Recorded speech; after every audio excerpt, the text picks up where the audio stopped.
Hello everyone, it's Frances with Your Book of Memories. I've created a brand new fall project, and this time I used photo play papers.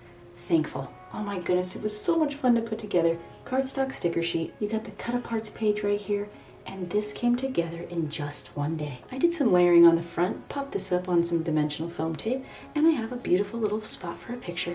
I can definitely see a cute pumpkin patch picture there of the kids. And this time I actually attached a eyelet and hung a couple charms on here. If you wanted to make one of these little cuties, I'll leave the class link in the description for you. And it holds 15 pictures, and of course it's got a chipboard spine and covers. Right here on the front inside cover, we have just this really cute pouch, a couple brads, and a little twist tie closure. I added one of the little stickers there, and this opens right up. And you got a nice gusseted pocket. Oh my goodness. Of course, those 3x4 cut aparts fit in there perfect. And then I just added little photo spots on the back. And you could do some journaling right here if you wanted as well.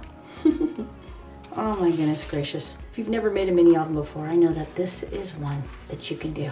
I'm gonna tie that back up to keep it closed in right here. I just thought it was so cute.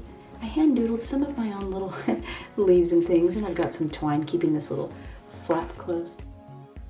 Family and friends. I've got like a tiny little pocket right here with some journaling on the back, and you could put more in there if you wanted. And I've got a cute little clothespin right there with a little coffee and a perfect spot for a little photo. Again, this opens, and we've got a cute little interactive element right here with just a little tag, a couple mugs, and one of my little doodles again, and a great spot for a picture. This folds back up, and of course you already know how accordions work. It flips over again. Give thanks. I just put a little cut apart there, and then another little layering pattern here. So essentially, this opens like this, and like this. Oh my goodness.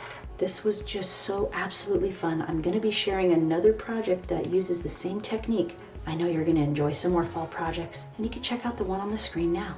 Thank you everyone so much for watching. I'll catch you in my next video. Happy fall. Bye.